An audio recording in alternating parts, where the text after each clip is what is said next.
ಸ್ನೇಹಿತರೆ, ಮೀಡಿಯಾ ಮಾಸ್ಟರ್ಸ್ಗೆ ಸ್ವಾಗತ ಸುಸ್ವಾಗತ. ಗೆಳೆಯರೆ, ಅವನು ಅಮೆರಿಕಾಗೆ ತುಂಬ ಬೇಕಾಗಿದ್ದ.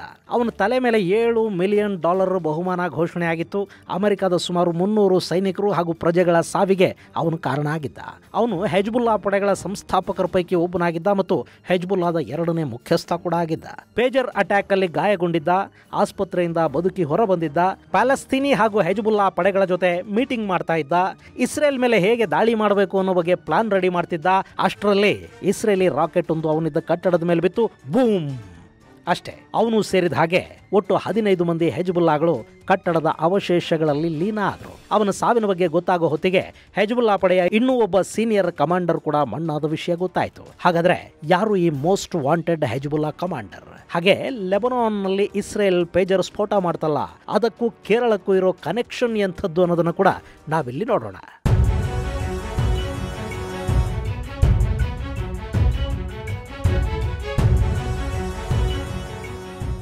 ಗೆಳೆಯರೆ, ಶತ್ರುಗಳಿಗೆ ಹೊಡೆತ ಕೊಡೋದಕ್ಕೆ ಶುರು ಮಾಡಿದರೆ ಅವನು ಚೇತರಿಸ್ಕೊಳ್ಳೋದಕ್ಕೆ ಮತ್ತು ಯೋಚನೆ ಮಾಡೋದಕ್ಕೆ ಸಾಧ್ಯವಾಗದ ಹಾಗೆ ಹೊಡಿತಾ ಹೋಗಬೇಕು ಅಂತ ಚಾಣಕ್ಯ ತನ್ನ ಯುದ್ಧಶಾಸ್ತ್ರದಲ್ಲಿ ವಿವರಿಸ್ತಾನೆ. ಇಲ್ಲಿ ಇಸ್ರೇಲ್ ಲೆಬನಾನಿ ಉಗ್ರ ಸಂಘಟನೆ ಹೆಜ್ಬುಲ್ಲಾಗಳಿಗೆ ಕೊಡ್ತಾ ಇರೋದು ಅದೇ ಥರದ ಹೊಡೆತ. ಕಳೆದ ಜುಲೈ ತಿಂಗಳಲ್ಲಿ ಹೆಜ್ಬುಲ್ಲಾದ ಸೀನಿಯರ್ ಕಮಾಂಡರ್ ಶುಕ್ರನನ್ನ ಇಸ್ರೇಲಿ ಪಡೆಗಳು ಬೈರೂತ್ ಮೇಲೆ ದಾಳಿ ಮಾಡೋ ಮೂಲಕ ಹೂರ್ ಯಾತ್ರೆಗೆ ಕಳುಹಿಸಿಕೊಟ್ಟು, ಆ ಶಾಕ್ನಿಂದ ಅವರು ಹೊರಬರೋ ಮೊದಲೇ ಇಸ್ರೇಲ್ ಇರಾನ್ನಲ್ಲಿ ಇನ್ನೂ ಒಂದು ದೊಡ್ಡ ಬೇಟೆ ಆಡ್ತು. ಹಮಾಸ್ನ ಸರ್ವೋಚ್ಚ ನಾಯಕ, ಅವರ ಅಂತಾರಾಷ್ಟ್ರೀಯ ಮುಖ ಇಸ್ಮಾಯಿಲ್ ಹನ್ಯಾ ಇರಾನ್ ಸೇನೆಯ ಗೆಸ್ಟ್ ಹೌಸ್ ಅಲ್ಲಿರುವಾಗಲೇ ಸ್ಫೋಟಕ್ಕೆ ತುತ್ತಾಗಿ ಸತ್ತು ಹೋದ. ಇಸ್ಮಾಯಿಲ್ನ ಸಾವು ಹಮಾಸ್ ಪಡೆಗಳ ಸ್ಮೈಲ್ ಅನ್ನ ಕಿತ್ಕೊಳ್ತು. ಈ 2 ಹತ್ಯೆಗಳಿಗೆ ನಾವು ಪ್ರತೀಕಾರ ತೀರಿಸ್ಕೊಳ್ತೀವಿ ಅಂತ ಹೆಜ್ಬುಲ್ಲಾಗಳು ಗುಡುಗೋ ಹೊತ್ತಿಗೆ, ನಿಮ್ಮ ಗಾಜಾದ ಒಸಾಮಾ ಬಿನ್ ಲಾಡನ್ ಮೊಹಮ್ಮದ್ ಡೈಫ್ ಏನಾದ ಗೊತ್ತಾ ಅಂತ ಇಸ್ರೇಲ್ ಕೇಳ್ತು. ಅಲ್ಲಿಗೆ ಅಕ್ಟೋಬರ್ 7ರ ದಾಳಿಯ ರೂವಾರಿ ಡೈಫ್ಗೆ ಕೂಡ ಇಸ್ರೇಲ್ ಹೂರ್ ಯಾತ್ರೆಯ ಟಿಕೆಟ್ ಅನ್ನು ಕೊಡಿಸಿ ಆಗಿತ್ತು. ಇದೆಲ್ಲ ಆಗಿ ಇನ್ನು 2 ತಿಂಗಳು ಕೂಡ ಕಳೆದಿಲ್ಲ. ಆಗಲೇ ಹೆಜ್ಬುಲ್ಲಾಗಳಿಗೆ ಇಸ್ರೇಲ್ ಒಂದೇ ಸಮಕ್ಕೆ ಪೆಟ್ಟು ಕೊಡ್ತಾ ಇದೆ. ಮೊನ್ನೆ ಪೇಜರ್ಗಳು ಸ್ಫೋಟಗೊಂಡವು, ಅದರ ಮರುದಿನ ವಾಕಿ ಟಾಕಿಗಳು, ಲ್ಯಾಂಡ್ ಫೋನುಗಳು ಸ್ಫೋಟಗೊಂಡವು.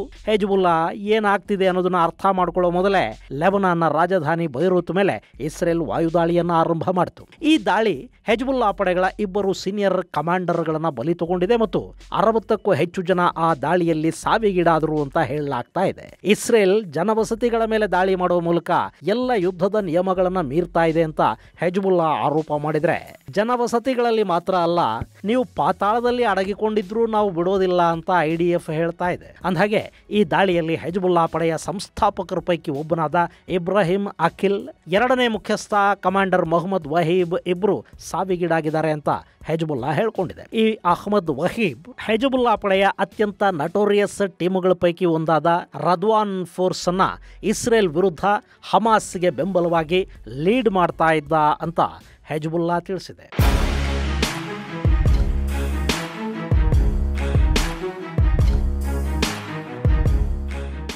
ಗೆಳೆಯರೆ, ಇಲ್ಲಿ ಇಬ್ರಾಹಿಂ ಅಖಿಲ್ ಇದನ್ನಲ್ಲ, ಇವನು ಇಸ್ರೇಲ್ ಹಾಗೂ ಅಮೆರಿಕಾಗಳ ಪಾಲಿಗೆ ನಿಜವಾದ ರಾಜಬೇಟೆ. ಯಾಕೆಂದ್ರೆ ಇವನ ತಲೆ ಮೇಲೆ ಅಮೆರಿಕ $7 ಮಿಲಿಯನ್ ಬಹುಮಾನವನ್ನ ಘೋಷಣೆ ಮಾಡಿತ್ತು. ಈ ಅಖಿಲ್ ಹೆಜ್ಬುಲ್ಲಾ ಸಂಸ್ಥಾಪಕರ ಪೈಕಿ ಒಬ್ಬ.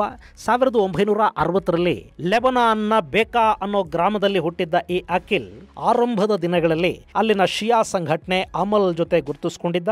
ಆನಂತರ 1980ರ ದಶಕದಲ್ಲಿ ಲೆಬನಾನಿಗೆ ಹೆಜ್ಬುಲ್ಲಾ ಕಾಲಿಡ್ತು. ಅದು ಇರಾನ್ ಬೆಂಬಲಿತ ಶಿಯಾ ಸಂಘಟನೆ ಆಗಿತ್ತು. ಹೀಗಾಗಿ ಅಲ್ಲಿವರೆಗೆ ಲೆಬನಾನ್ ಕೆಲಸ ಮಾಡ್ತಾ ಇದ್ದ ಎಲ್ಲ ಶಿಯಾ ಬಂಡುಕೋರರು ಹಾಗೂ ಸಣ್ಣ ಪುಟ್ಟ ಸಂಘಟನೆಗಳು ಹೆಜ್ಬುಲ್ಲಾದ ಬೆಂಬಲಕ್ಕೆ ನಿಂತು. ಆಗ ಈ ಇಬ್ರಾಹಿಂ ಅಖಿಲ್ ಕೂಡ ಹೆಜ್ಬುಲ್ಲಾ ಸೇರ್ಕೊಂಡ. ಅವತ್ತು ಹೆಜ್ಬುಲ್ಲಾನ ಸ್ಥಾಪನೆ ಮಾಡಿದವರ ಪೈಕಿ ಇವನು ಒಬ್ಬ ಅಂತ ಹೇಳ್ತಾರೆ. ಇವನನ್ನ ತಹಸೀನ್ ಮತ್ತು ಅಬ್ದುಲ್ ಕದೀರ್ ಅನ್ನೋ ಹೆಸರುಗಳಲ್ಲಿ ಕೂಡ ಗುರುತಿಸಲಾಗ್ತಾ ಇತ್ತು. 1983ರಲ್ಲಿ ಬೈರೂತ್ ಅಲ್ಲಿ ಅಮೆರಿಕದ ರಾಯಭಾರ ಕಚೇರಿ ಮೇಲೆ ನಡೆದ ಟ್ರಕ್ ಬಾಂಬ್ನ ಪ್ರಮುಖ ರೂವಾರಿಯಾಗಿದ್ದವನು ಇದೇ ಇಬ್ರಾಹಿಂ ಅಖಿಲ್. ಆ ದಾಳಿಯಲ್ಲಿ ಸುಮಾರು 63 ಮಂದಿ ಸಾವಿಗೀಡಾದರು. ಯಾವುದೇ ದೇಶದ ರಾಯಭಾರ ಕಚೇರಿಯ ಮೇಲೆ ನಡೆಯೋ ದಾಳಿ ಇರುತ್ತಲ್ಲ, ಅದನ್ನ ಆ ದೇಶದ ಸಾರ್ವಭೌಮತ್ವದ ಮೇಲೆ ನಡೆದ ದಾಳಿ ಅಂತ ಪರಿಗಣಿಸಲಾಗುತ್ತೆ. ಲೆಬನಾನ್ನಲ್ಲಿ ಈ ಅಖಿಲ್ ಅಮೆರಿಕದ ರಾಯಭಾರ ಕಚೇರಿಯ ಮೇಲೆ ದಾಳಿ ಮಾಡ್ದ. ಜೊತೆಗೆ 63 ಅಮೆರಿಕನ್ನರ ಸಾವಿಗೆ ಕೂಡ ಇವನು ಕಾರಣನಾಗಿದ್ದ. ಇದಾದ ಕೆಲವೇ ತಿಂಗಳಲ್ಲಿ ಅಮೆರಿಕದ ನೌಕಾಪಡೆಯ ಮೇಲೆ ಇನ್ನೂ ಒಂದು ದಾಳಿ ನಡೀತು. ಅದರಲ್ಲಿ 241 ಮಂದಿ ಸಾವಿಗೀಡಾದರು. ಆ ನಂತರ ಅಮೆರಿಕ ಹಾಗೂ ಜರ್ಮನ್ ಪ್ರಜೆಗಳ ಅಪಹರಣದ ಹಿಂದೆ ಕೂಡ ಈ ಅಕೀಲ್ ಇದ್ದ ಅನ್ನೋದು ಗೊತ್ತಾಯಿತು. ಹೀಗಾಗಿ 2019ರಲ್ಲಿ ಅಮೆರಿಕ ಇವನನ್ನ ಭಯೋತ್ಪಾದಕ ಅಂತ ಘೋಷಣೆ ಮಾಡ್ತು.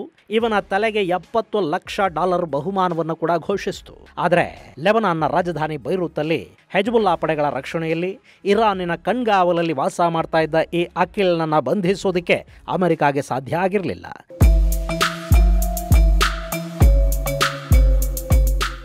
ಇನ್ನು ಇಬ್ರಾಹಿಂ ಅಕೀಲ್ ಹೆಜ್ಬುಲ್ಲಾದ ಬೇರೆಲ್ಲ ಕಮಾಂಡರ್ಗಳ ಹಾಗೆ ಹೊರಗೆಲ್ಲೂ ಕೂಡ ಕಾಣಿಸ್ಕೊಳ್ತಾ ಇರಲಿಲ್ಲ, ಹೇಳಿಕೆಯನ್ನು ಕೊಡ್ತಾ ಇರಲಿಲ್ಲ. ಹೀಗಾಗಿ ಅವನನ್ನು ಗುರಿಯಾಗಿಸಿಕೊಳ್ಳೋದು ಕೂಡ ಸುಲಭದ ಕೆಲಸ ಆಗಿರಲಿಲ್ಲ. ಹಾಗೆ ಹೆಜ್ಬುಲ್ಲಾ ಸಂಘಟನೆಯ ಎಲೈಟ್ ಫೋರ್ಸ್ಗಳ ಪೈಕಿ ಒಂದಾದ ರದ್ವಾನ್ ಫೋರ್ಸ್ ನಾಯಕತ್ವವನ್ನು ಇವನೇ ಇಟ್ಕೊಂಡಿದ್ದ.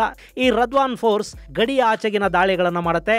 ಲೆಬನಾನಿನ ಹೊರಗೆ ಹೆಜ್ಬುಲ್ಲಾ ಸಂಘಟಿಸುವ ದಾಳಿಗಳನ್ನು ಕಾರ್ಯರೂಪಕ್ಕೆ ತರೋದು ಇದೇ ರದ್ವಾನ್ ಫೋರ್ಸ್. ಹಾಗೆ ಯೆಮನ್ನ ಹೌತಿಗಳು, ಗಾಜಾದ ಹಮಾಸ್ ಉಗ್ರರು, ಪ್ಯಾಲೆಸ್ತೀನಿ ಉಗ್ರ ಸಂಘಟನೆಗಳು, ಇರಾಕ್ನಲ್ಲಿರುವ ರೆಸಿಸ್ಟೆನ್ಸ್ ಫೋರ್ಸ್, ಸಿರಿಯಾದಲ್ಲಿನ ಇರಾನ್ ಬೆಂಬಲಿತ ಪಡೆಗಳ ಜೊತೆಗೆ ನಿಕಟ ಸಂಪರ್ಕವನ್ನ ಇಟ್ಟುಕೊಂಡಿದ್ದವನು ಈ ಇಬ್ರಾಹಿಂ ಅಕೀಲ್. ಅಂಥವನನ್ನ ಇಸ್ರೇಲ್ ಮೊನ್ನೆ ಪೇಜರ್ ಸ್ಫೋಟದಲ್ಲಿ ಗಾಯಗೊಳ್ಳೋ ಹಾಗೆ ಮಾಡ್ತು. ಅವತ್ತು ಆಸ್ಪತ್ರೆಗೆ ದಾಖಲಾದವನು ಚಿಕಿತ್ಸೆ ಪಡ್ಕೊಂಡು ವಾಪಸ್ಸು ಬಂದಿದ್ದ.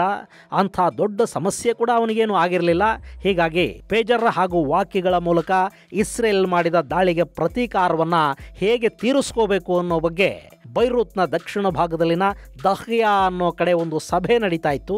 ಅದರಲ್ಲಿ ಹೆಜ್ಬುಲ್ಲಾ ಅಂದ್ರೆ ರದ್ವಾನ್ ಫೋರ್ಸ್ ಕಮಾಂಡರ್ಗಳಿದ್ರು. ಹಾಗೆ ಪ್ಯಾಲೆಸ್ತೀನಿ ಉಗ್ರ ಸಂಘಟನೆಗಳ ಪ್ರಮುಖರು ಕೂಡ ಅದರಲ್ಲಿ ಭಾಗಿಯಾಗಿದ್ರು.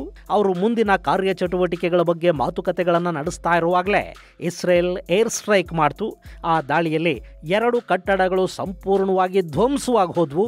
ಅದರಲ್ಲಿ ಅಕೀಲ್ ಜೊತೆ ರದ್ವಾನ್ ಫೋರ್ಸ್ ಹಾಗೂ ಪ್ಯಾಲೆಸ್ತೀನಿ ಕಮಾಂಡರ್ಗಳು ಯಾರ್ಯಾರಿದ್ರು ಅವರೆಲ್ಲ ಕೂಡ ಮಣ್ಣಾಗಿ ಹೋದ್ರು. ಅಲ್ಲಿ ಹೆಜ್ಬುಲ್ಲಾ ಹಾಗೂ ಪ್ಯಾಲೆಸ್ತೀನಿಗಳಿಗೆ ಸೇರಿದ 15 ಮಂದಿ ಇದ್ರೆ ಇನ್ನುಳಿದವರು ನಾಗರಿಕರಾಗಿದ್ರು ಅಂತ ಲೆಬನಾನ್ನ ಹೆಲ್ತ್ ಮಿನಿಸ್ಟ್ರಿ ಹೇಳಿದೆ. ಈ ದಾಳಿಯಲ್ಲಿ ಒಟ್ಟು 68 ಜನ ಸಾವಿಗೀಡಾಗಿದ್ದಾರೆ ಅಂತ ಅಲ್ ಜಜೀರಾ ವರದಿ ಮಾಡಿದೆ. ಆ ಪೈಕಿ 15 ಮಂದಿ ಹೆಜ್ಬುಲ್ಲಾ ಹಾಗೂ ಪ್ಯಾಲೆಸ್ತೀನಿ ಸಂಘಟನೆಗಳಿಗೆ ಸೇರಿದವರಾಗಿದ್ರು, ಇನ್ನುಳಿದವರು ನಾಗರಿಕರಾಗಿದ್ರು ಅಂತ ಲೆಬನಾನ್ನ ಹೆಲ್ತ್ ಮಿನಿಸ್ಟ್ರಿ ಹೇಳಿದೆ.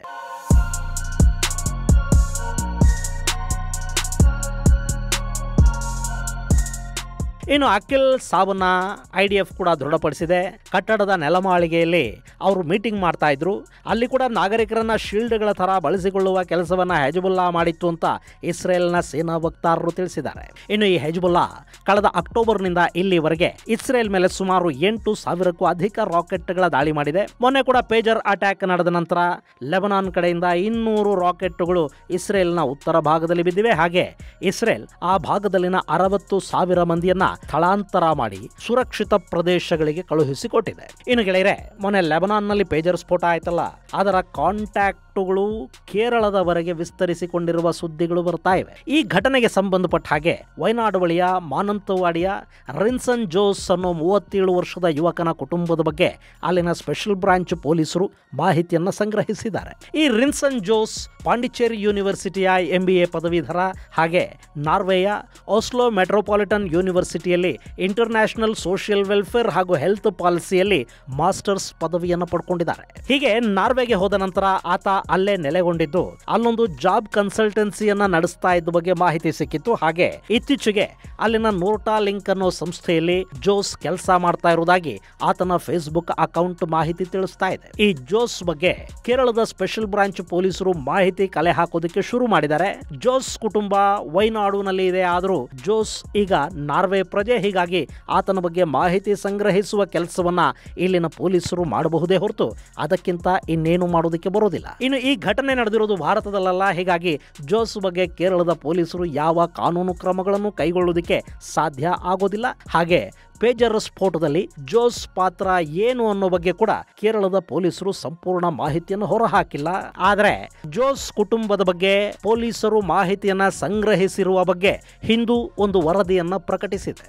ಆದರೂ ಕೇರಳದ ಬುದ್ಧಿವಂತನೊಬ್ಬ ಇಸ್ರೇಲ್ ಪರ ಲೆಬನಾನ್ನಲ್ಲಿ ಪೇಜರ್ ಸ್ಫೋಟಕ್ಕೆ ಕಾರಣನಾಗಿದ್ದಾನೆ ಅನ್ನೋದಿದೆಯಲ್ಲ, ಅದು ಅಚ್ಚರಿಗೆ ಕಾರಣವಾಗ್ತಾ ಇರೋ ವಿಷಯ. ಇದು ಗೆಳೆಯರೆ ಇಸ್ರೇಲ್ ಹಾಗೂ ಲೆಬನಾನ್ಗೆ ಸಂಬಂಧಪಟ್ಟ ಒಂದಷ್ಟು ಅಪ್ಡೇಟ್ಸ್. ಮುಂದಿನ ಸಂಚಿಕೆಯಲ್ಲಿ ಮತ್ತಷ್ಟು ವಿಶೇಷಗಳ ಜೊತೆ ಮತ್ತೆ ಭೇಟಿಯಾಗೋಣ. ಅಲ್ಲಿವರೆಗೆ ಜೈ ಹಿಂದ್, ಜೈ ಕರ್ನಾಟಕ.